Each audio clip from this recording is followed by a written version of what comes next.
ہم اپنے مویشیوں کی ضروریات کا 45% چارہ پیدا کرتے ہیں، اور یقیناً وہ چارہ میرے مویشیوں کی ضرورت ہے۔ میرے جانور، آپ کے جانور، آپ انہیں اپنے بچوں سے زیادہ چاہتے ہیں، اور میں اپنے بچوں کے لیے ایک روٹی کی اگر قیمت مجھے 10 روپے کی بجائے 200 روپے مل رہی تو میں اسے ایکسپورٹ نہیں کروں گا۔ آپ اتفاق کرتے ہیں اس بات سے؟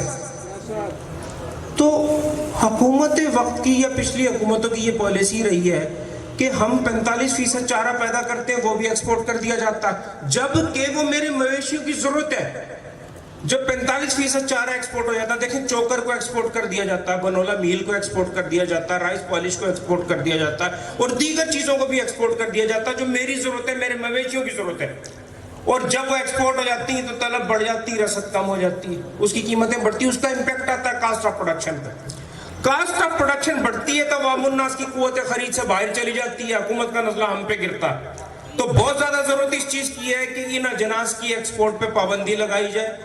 تاکہ جو کاسٹ آف پروڈکشن کی بنیاد پہ صارف کی جیب سے حکومت وقت نکال رہی ہے ایکسپورٹ کر کے، وہ ختم ہو اور چیزیں سستی ہوں، مہنگائی کم ہو، اور دیگر چیزوں میں صارف سکھ کا سانس لے سکے، اور میڈیا اور حکومت ہمیں بھی اس کا ذمہ دار نہ بنائے۔